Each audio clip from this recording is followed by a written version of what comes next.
just want to know where the hell is a video for Frontiers, like for real. I don't know. Guys, what are y'all feeling, man? For Frontiers, like Bungie's been really quiet, like strangely quiet. You feel like they just waiting for certain narrative points to get out first before they showed it? It's delayed for sure. They can't show Frontiers because the narrative for Heresy would be a huge spoiler. So if we see, I gotcha. I don't know, man. I don't know. I hope we get something soon. Cross, you should watch Scaro's video on the delay. Okay, so from Scaro right here, is Bungie delaying the new Destiny expansion, Frontiers Apollo? So there's been a lot of discussion lately, and I want to have an open discussion with chat here. Frontiers Apollo is going to be delayed. Everyone is kind of dooming and glooming it. It's going to be delayed, and there is historical precedence for this. I mean, pretty much every DLC except for one of them, I don't remember, Beyond Light or something, was delayed.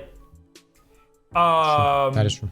I don't remember which one it was. Maybe it was it Lightfall? It was one of them. It doesn't matter. It's not. Technically, Lightfall was on time, and you saw how that played out. You know what I mean? They've all pretty much been delayed. And so I get it. I understand why people would think that.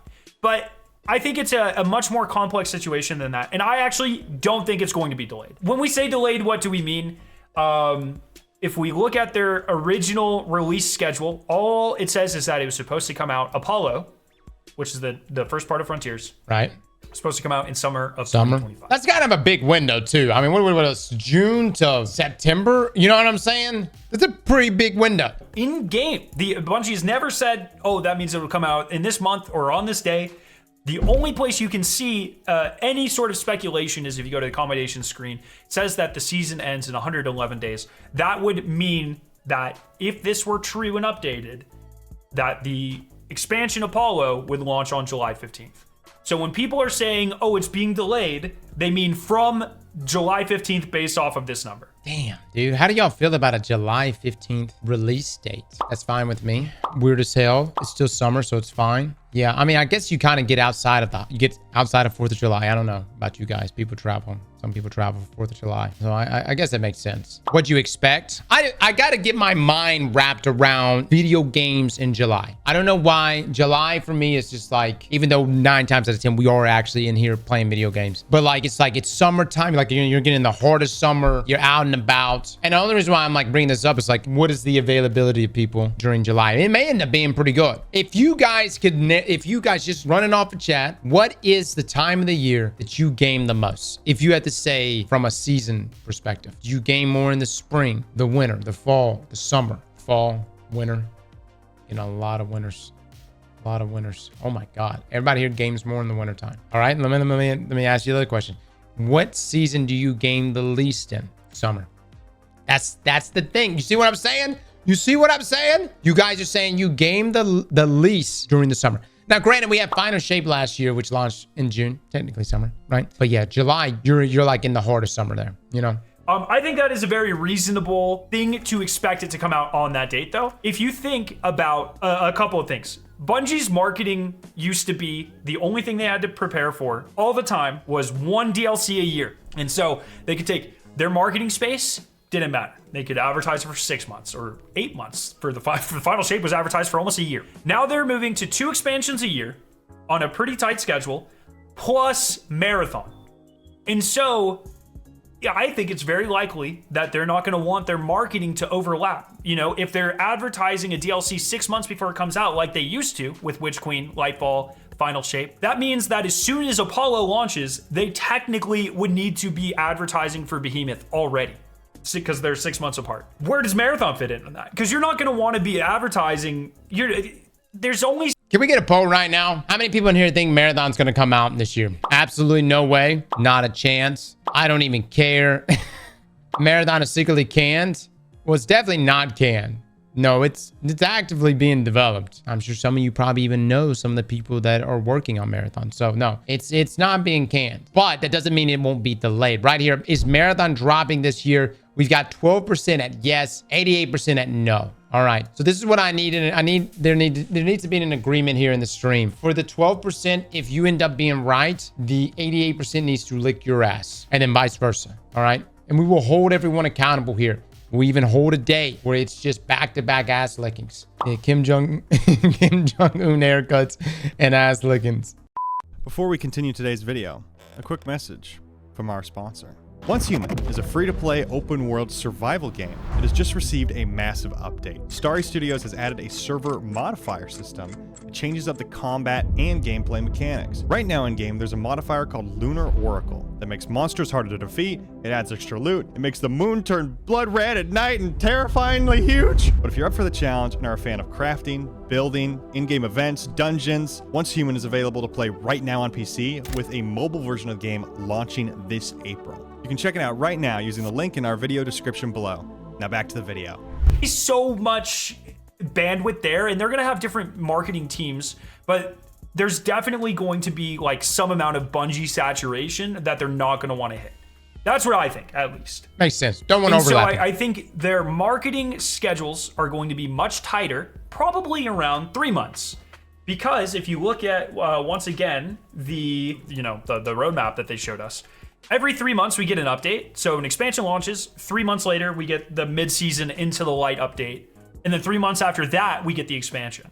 So I personally, not a marketing guy, but if I was, I would expect the major behemoth advertising to start a couple of weeks after this Into the Light, style update, 3 or 4 weeks after.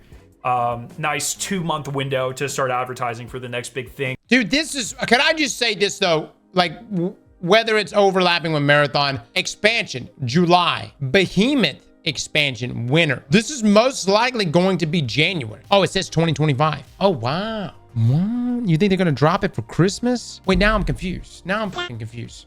If this is July and these are supposed to be 3 months apiece, how the hell is Behemoth supposed to be dropping in 2025? They're not gonna, hold on, Bungie's not gonna drop this on Christmas. They're not, if it's winter 2025, it's going to have to be either the last week of November or the first week of December. They're not gonna do it at Christmas time. Bungie, for every year, for like the past forever, they take like 2 to 3 weeks off every Christmas. I would love for it. Oh, no. Seriously, if I had to choose between December or January, December, hands down. January is no man's land. Just think about it. Nobody, I mean, I'm just saying I'm talking about just from a monetary perspective. I'm just saying from a monetary perspective, January is the worst month ever.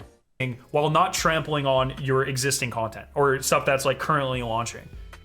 That also allows them to slot in. Remember, Marathon allegedly, I have no idea, allegedly is supposed to come out this year, and they're going to have a huge marketing campaiign for that as well. Can we I keep pausing, Skiro. I'm sorry, Skiro. But can we just acknowledge how quiet Bungie's being about everything? It's just it's a little unnerving. We just like nothing about Marathon. The most news we've gotten about Marathon is Christopher Barrett suing Bungie. That's literally it. That's been our Marathon news. Also, keep in mind, GTA 6 is likely coming out sometime in the fall, right? And so if they push back Frontiers or Apollo, anything, if it's supposed to come out in July, and they push it back a couple of months, you highly risk overlapping with Grand Theft Auto, which no one is going to want to do. There's also the fact that I think it is unlikely that they even would need to delay it. And if, don't get me wrong, I'm not saying they shouldn't delay it. If Bungie thinks they should delay it, then they should. But I'm not, I think it's up to them. I'm just saying I don't think it's as likely to be delayed as people think.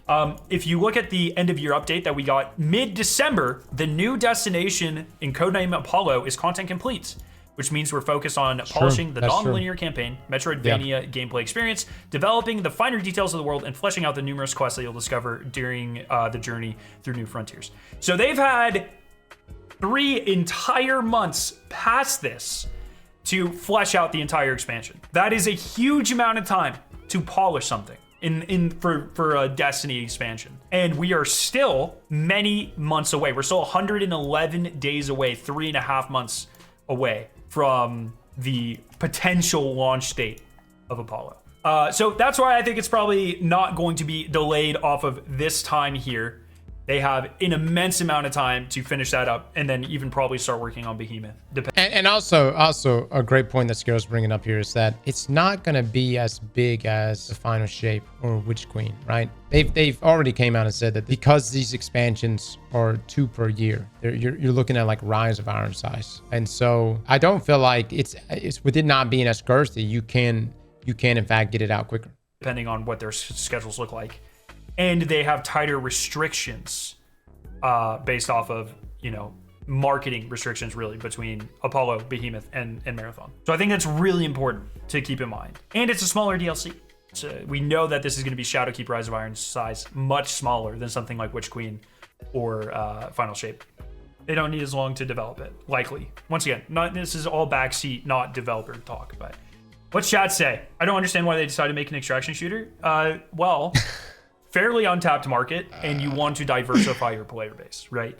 They don't want, if they make a game that Destiny players are likely to play, they cannibalize the audience they already have. So you diversify, you expand your reach, and you get a whole new segment of gamers while tapping into a market that is still pretty underdeveloped, especially on consoles. Fair. That's a fair assessment. Well, I mean, it's a fair assessment in that, I mean, think about it. When you guys heard extraction shooter, what did you all say? When y'all first saw the word, I don't even have to even say the whole word. Even when I come in here and I'm like, hey guys, today we're going to be playing this game. And you guys are like, oh, cool. What kind of game is that? And I go, the moment that starts to come out of my mouth, you fuckers immediately were like, fuck that. And so the point I'm trying to, reason why I'm bringing this up is like, if your goal was to not have, an overlap of players and therefore not cannibalize your current already established player base, well, you couldn't have picked a better genre, I suppose. I mean, outside of maybe like a top-down strategy game or some crazy shit like that. At the same time, though, I think, you should kind of strive for some overlap. I mean, the goal, in my opinion, considering the size of the Destiny player base is, hey, let's get some Destiny people in here interested in our game, in this other game, and can just bounce between the two of them. Jokes on Bungie, though. I love D2 and Tarkov. There you go.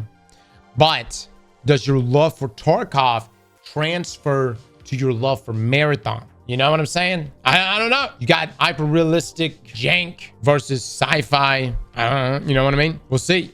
We'll just have to wait and see. If Marathon would have came out 2 years ago, it would have been huge. The boat is sell now. Well, brother, the game director was trying to chase Pootie Tang.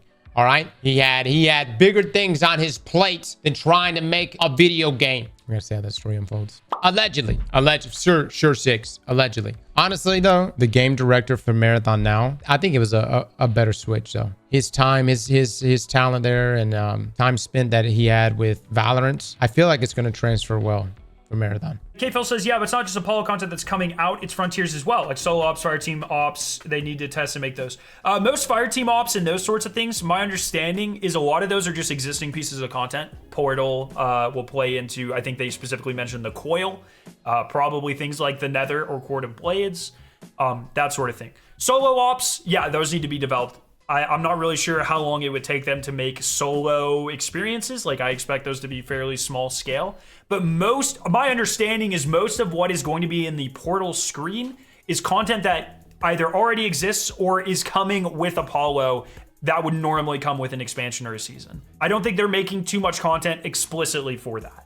Yeah, as far as if I'm understanding Portal correctly, guys, it's just going to be a means of getting new players into content faster. You'll have maybe an ability to target loot things and stuff, but again, based on what we've seen and what was discussed last year, it just seems like a more organized way of getting players into the game. Is the next expansion where Bungie is changing the seasonal model from episodes? Yes, they are going back to a seasonal model. Well, no, sorry. We get 2 seasons a year, but 4 mini updates and 2 expansions a year. So it's kind of like we're going back to the 4 seasons thing, but 2 of the seasons are expansions, and then the other 2 seasons are more like Into the Light style. Good video. Scaro, thank you so much for this. I have to agree with Scaro. I'm a lot of these. I think that if it was a complete total annual expansion, say it was Apollo and Behemoth together, and we were supposed to get that as this big, bulky annual expansion, 1000%, I'd be like, dude, that shit's gonna delay. Ain't no way it's gonna make it. With it being split, and also with them having that blog post from last year, talking about, essentially the new destination was done and they were just polishing things. Yeah, guys, I think we're good. I think we may be playing Destiny, the new expansion, by potentially July from what he's saying there, the July 15th date. I still am curious how the winter 2025 date is going to play into this, because Bungie's not going to drop Behemoth on Christmas. And do we have an actual date for GTA? Okay, so we don't have an actual date from them though. Dude, what if GTA gets delayed? Huh? What if it does? What are the chances it gets delayed? Oh, they said 3rd quarter. They did say 3rd quarter. My thing is with this time frame, with this table, right? With Apollo and Behemoth, if you were to believe that Marathon was going to be launching this year, when? What would be the best time? Fall? October? An October into September release date? They're gonna release it now? Lol. Yeah. Dude. Oh man, there ain't no way, dude. Bungie rolls out and they're like, F it, here it is. Boom. No marketing, no trailers, no nothing. Play the game. It's ballsy. Ballsy. We'll see, guys. We'll see. I guess for folks, because I know a lot of you guys, y'all plan your time off. You know, you save up your vacation days to hit those annual expansions, especially considering like day one raids and things like that. Nothing is definitive yet. So I wouldn't necessarily say, hey, go out there and block off your schedule for July. If we were to believe what's in game and the amount of days that are being shown, then maybe somewhere around that July time frame, we could be getting that Apollo launch. Slap that like button like your mama told you right.